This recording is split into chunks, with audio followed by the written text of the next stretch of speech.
What is going on, everybody? It's Georgia Bulldog Will here, and a little bit of a change. I've decided now that you can record on StreamYard for no charge, I'm just gonna do it. So I'm recording weekly sports news with Georgia Bulldog Will, episode number 13. Wow, number 13. It's been a while since I made one of these. I think it's been about 2 weeks. So yeah, I've been busy, so it's been hard to make one. I didn't make one yesterday. I could have recorded last night, but I didn't do it. So in today's episode, I'm going to be talking about how. Let me just edit something real quick. All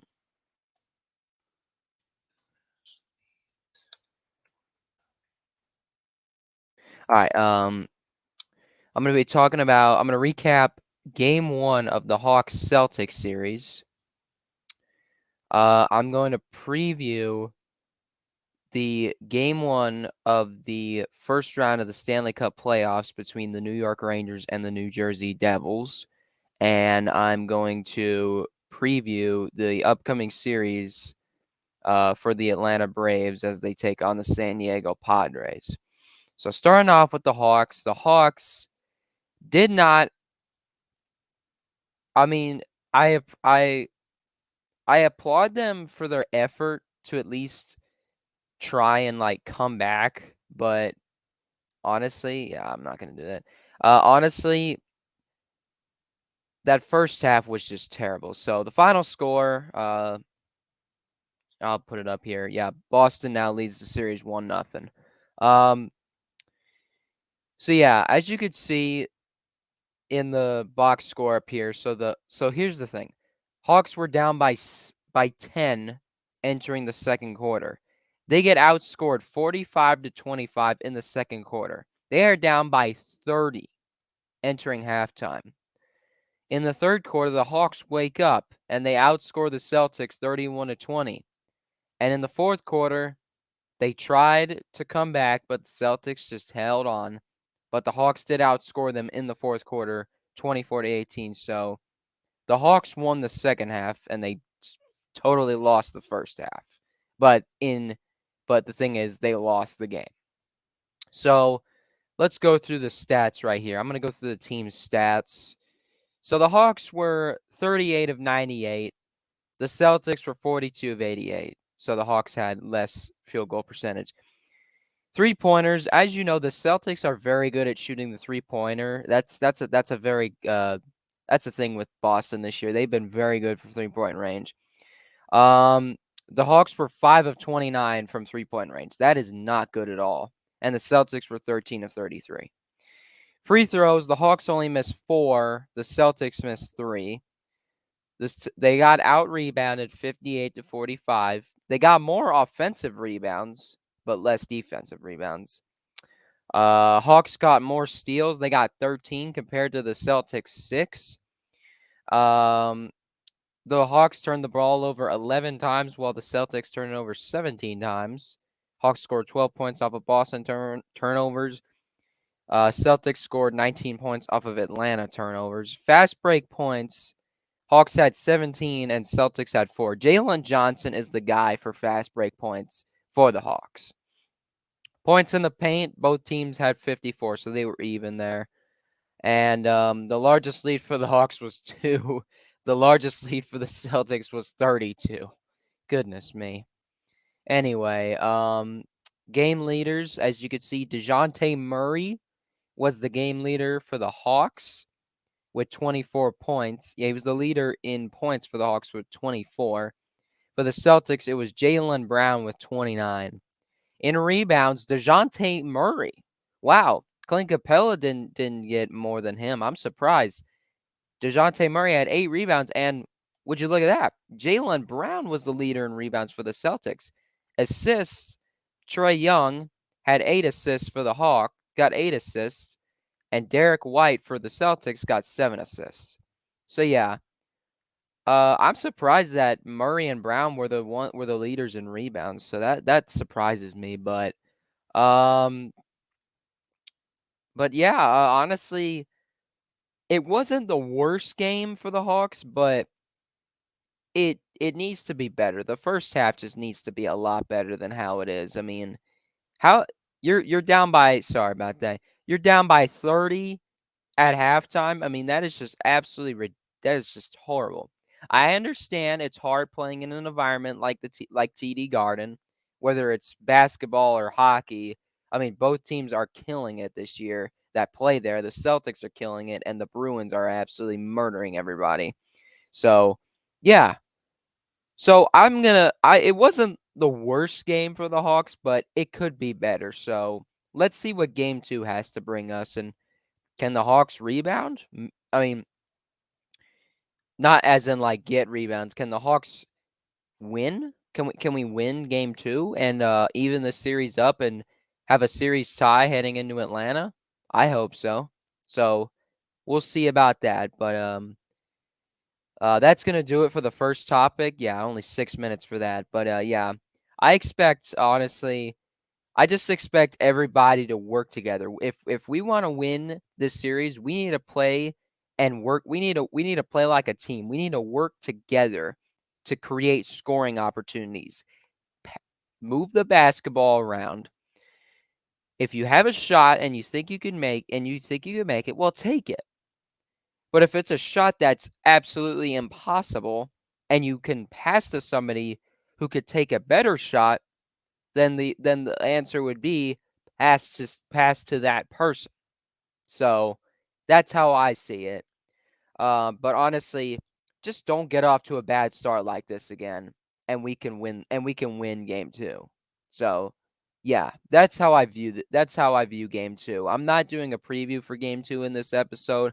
I'll have a video out maybe later today, previewing game two. So we'll see. But anyway, I'm gonna be moving on to the next topic. So just gonna do a little change.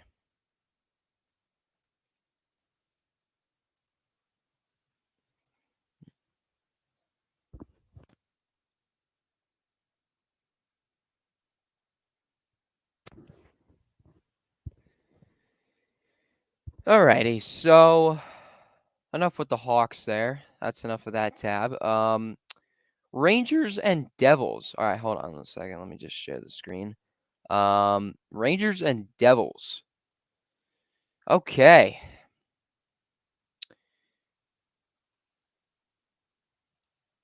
Rangers and Devils game 1 preview. Okay, so these are two Metropolitan Division rivals.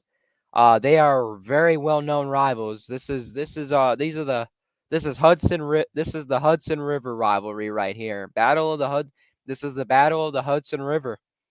New York Rangers, New Jersey Devils, Battle of the Hudson River. Um Last time these two teams met in the playoffs was 2012. The Devils beat the Rangers in the Eastern Conference Finals in 6 games. If any Rangers fans remember Adam Henrique's goal, I know it's painful. It's terrible. It's a painful moment in Ranger history.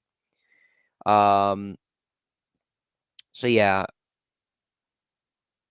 Yeah, it was a painful moment, but the thing is, over these past few years, the Rangers and Devils have been struggling. I mean, if you go back to like 2017, the Rangers and Devils were not good hockey teams. Rangers were in a rebuild and the Devils were in a rebuild. Well, here's the thing though. The Devils did make it to the playoffs in the 2017. Actually, they did make it in the 2017-18 season. So actually the Devils were good in 2017. So I take that back. The Rangers were not good. 2018-19 Rangers again were not good. It was rebuild mode, and the Devils didn't make the playoffs that year. 2019-20 Rangers still look bad. COVID happens. We make this little tournament. I don't count that little thing against Carolina as a playoff appearance. Um, and the Devils were not good at all. 2020-21 with a shortened season. Um,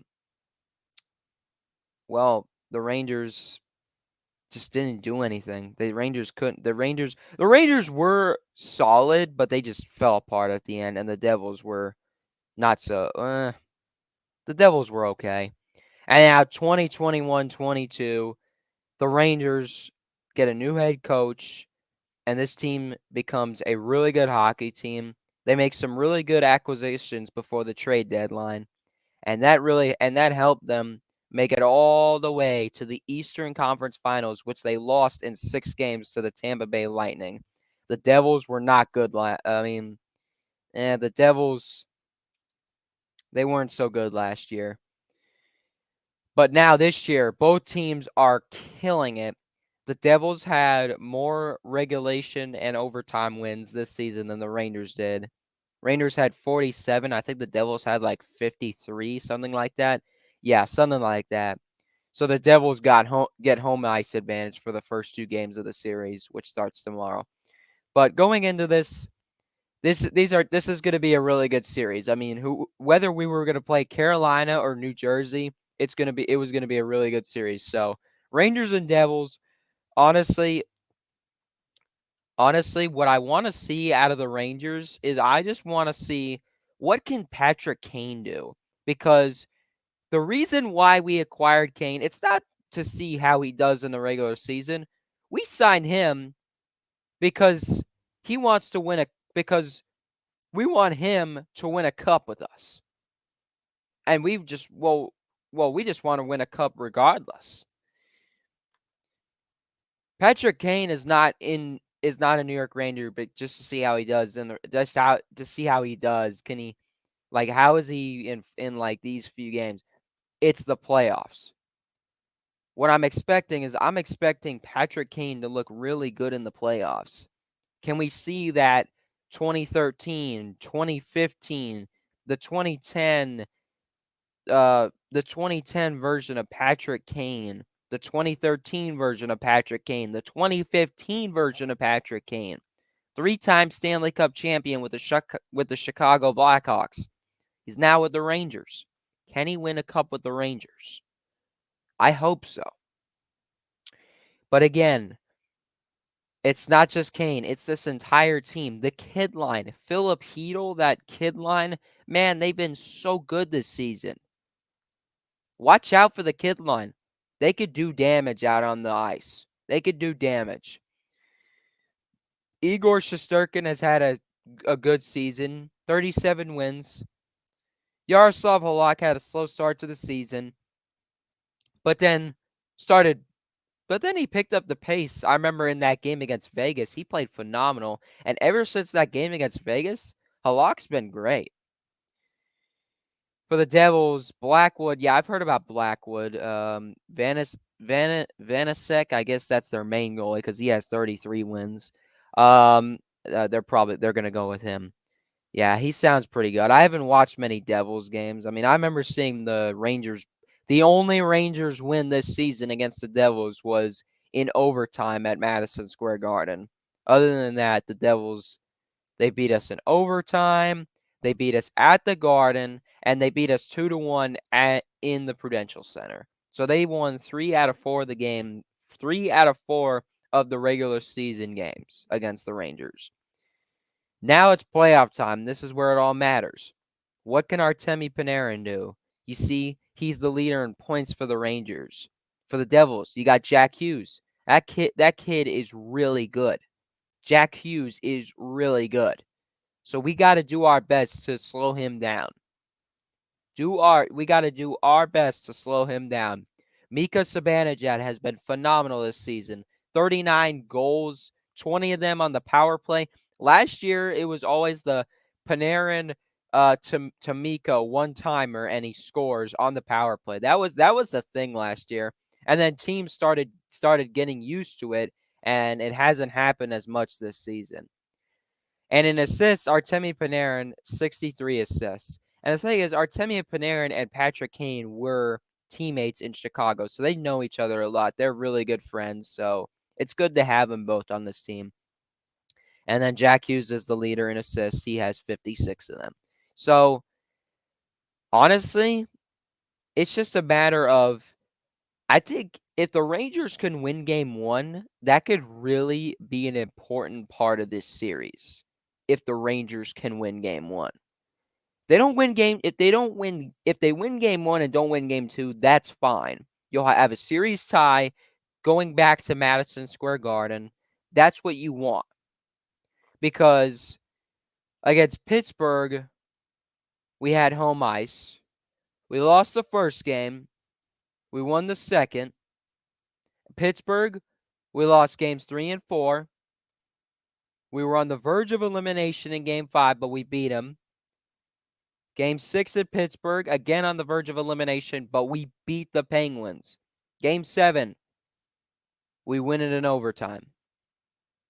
So my fear is like, what if we go up on a 3-1 lead? What if we do what if we do what the Penguins did again? What if we do again what if we do what the Penguins did against us against the Devils?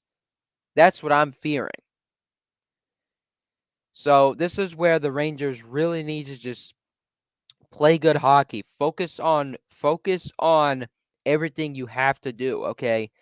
There's a lot you have to do. You have to slow down Jack Hughes. You got to really make their goaltender work. And also, please utilize the power play a little better than you have this entire season because it's been a problem. Utilizing the power play, the Rangers have not been the Rangers have been better recently on the power play, but before, just pass, pass, pass, pass, pass, pass, pass. Enough of that. Enough of that. So it's time. I'm excited for playoff hockey, man. I've seen a really good Rangers team this season. Now, what can we do in the playoffs? We want the cup, but it starts with playing our rival across the Hudson River. Let's go Rangers, man. I'm excited for this series. Hope we can win this series. I think we win this series in 6 or 7 games. I think it's going to be a showdown, just like that 2012 series. But again, you never know. You never know what happens. But yeah, that'll do it for the Rangers Devils Game 1 preview, and I'll be moving on to the final topic of this video.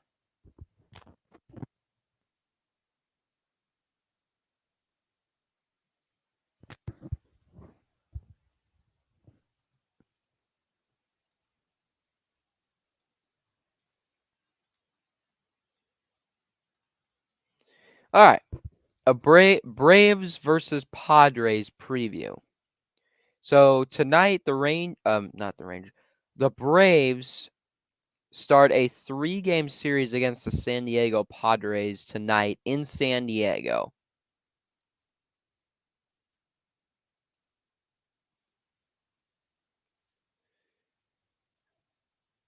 So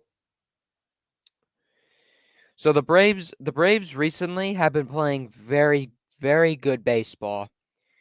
We've won 6 straight, 2 straight sweeps of the Reds and the Royals. And we've had 3 sweeps this season. We've swept the Cardinals, we've swept the Reds, and we've swept the Royals.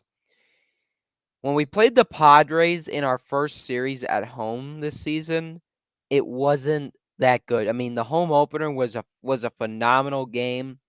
The second game was frustrating.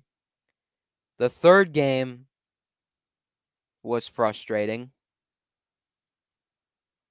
The third game was frustrating, and the fourth game was just bad. We lost 12-2 in the fourth game. I forgot the scores of the other two, but yeah. The second game was okay. It was good, but it was frustrating. Third game wasn't so good, and it was frustrating. So, can we can we can we play a little better baseball against the Padres? Maybe win this series. I'm not saying we're gonna sweep them. I do not think we're gonna sweep the Padres. I think we can win this series, though. As you can see tonight, Max Fried is returning from the injured list. Now, let's see how he's been ever since his injury that he had on opening day against the Nationals, where he tweaked his it was a hamstring injury and he was put on the injured list. So, Max Fried Again, we'll see what we get out of him. He's going up against Ryan Weathers. Um, yeah, he doesn't have a win or loss recorded this season because he didn't get the win in opening day because he left the game in the fourth inning, I think. Yeah, something like that. Um, he has an ERA of 2.70. He has a WHIP of 1.20. He's pitched 3 1/3 innings. Okay, so he's only been in. Okay, yeah, he went out in the fourth inning. He's allowed 4 hits. He's struck out 2 batters. He's walked nobody. He didn't walk anybody on opening day, and he's allowed no home runs. Obviously, there weren't even any home runs on opening day. But let's take a look at the lineup for the Atlanta Braves. Batting first and playing right field, Ronald Acuna Jr. Has 25 for 67, has 3 home runs, 11 RBIs, 7 stolen bases. Yes, 7 stolen bases for Acuna. So this new rule of pitchers only getting 2 pickoff moves um, is really beneficial to Acuna. So he's going to get a lot of stolen bases this season and already has 7 and has a batting average of 373. Batting second and playing first base is Matt Olson. He's 20 for 64, has 5 home runs. I expect, coming out of spring training, I expected him to get off to a good start because he's been, he was killing it in spring training, and they kept saying wrap him up and send him over to Washington because he needs to just get over there and get going. And he's already gotten going this season. Has 5 home runs, 17 RBIs, no stolen bases, and a batting average of 313. Batting third and playing third base is Austin Riley, 19 for 59 on the season so far. Has 3 home runs, 9 RBIs, no stolen bases, and a batting average of 322. Batting fourth, batting cleanup, and catching is Sean Murphy, 12 for 43, 3 home runs, 13 RBIs, no stolen bases, and a batting average of 279. Batting fifth and playing second base is Ozzy Albies. He's 17 for 65, has 3 home runs, 11 RBIs, and no stolen bases. And he is batting 262. Batting sixth and playing shortstop is Vaughn Grissom, 4 for 13 ever since he got called up after Arcia's injury. No home runs, 2 RBIs. He had that go-ahead RBI against Kansas City yesterday. No stolen bases and a batting average of 308. Batting seventh and playing left field is Kevin Pillar. It's 4 for 19 on the season. No home runs, 1 RBI, no stolen bases, and a batting average of 211. Batting eighth and playing DH is Marcelo Zuna. As you can see in his stats, I'm going to talk a lot about Ozuna right now. As you can see in his stats, he's not been good. He only has 3 hits on the season. Okay, yeah, 2 home runs. Okay. 2 home runs. All he hits is home runs. What else does he do?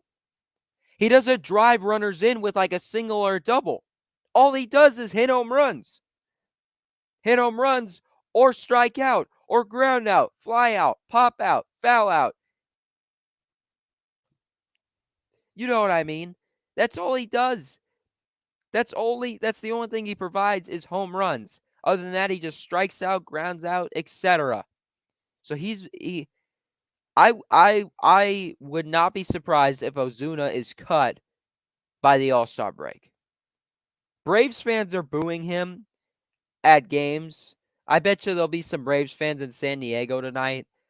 I wouldn't be surprised if I heard some boos. I mean, I heard some boos from Braves fans in Kansas City. They're booing him on the road. They're booing him at home. And when he took that walk, the Braves fans were like, yeah! They were all so happy. They were like, yeah, he got on base. I'm not going to boo him. I don't ever boo a player on my team, on my team. Doesn't matter if they are a complete menace or whatever. I don't boo a player on my team ever. That is disrespectful. That's disrespectful, but I understand why they're doing it. 2 RBIs, no stolen bases, and a batting average of 75. Goodness me. Eli White is in center field.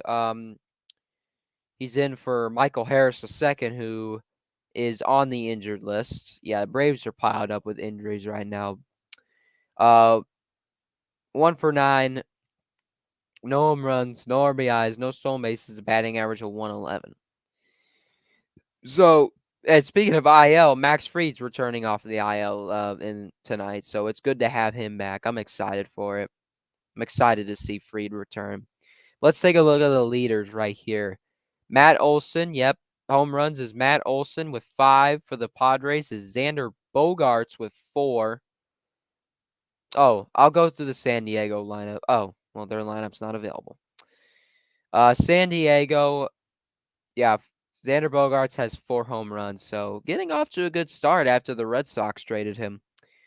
Batting average, leader in batting average for the Braves is Ronald Acuna Jr. with a batting average of 373.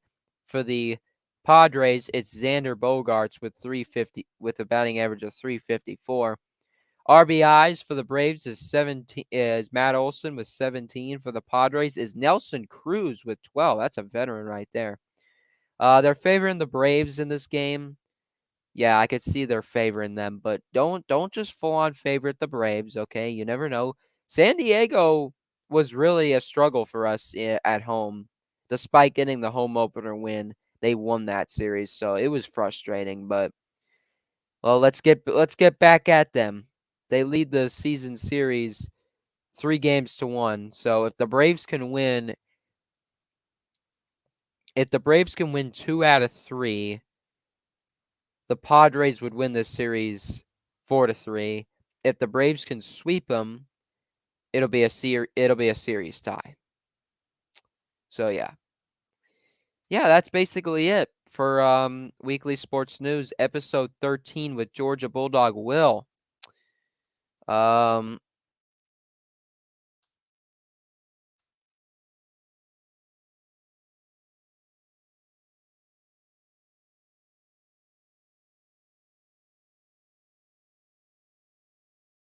And thanks for watching, everybody. I appreciate the support. If you're new to the channel, hit that like and subscribe button. It means a lot to me. Share this video out to other people so they can hear about this channel because I provide as good of a sorry, I'm getting twisted up right now.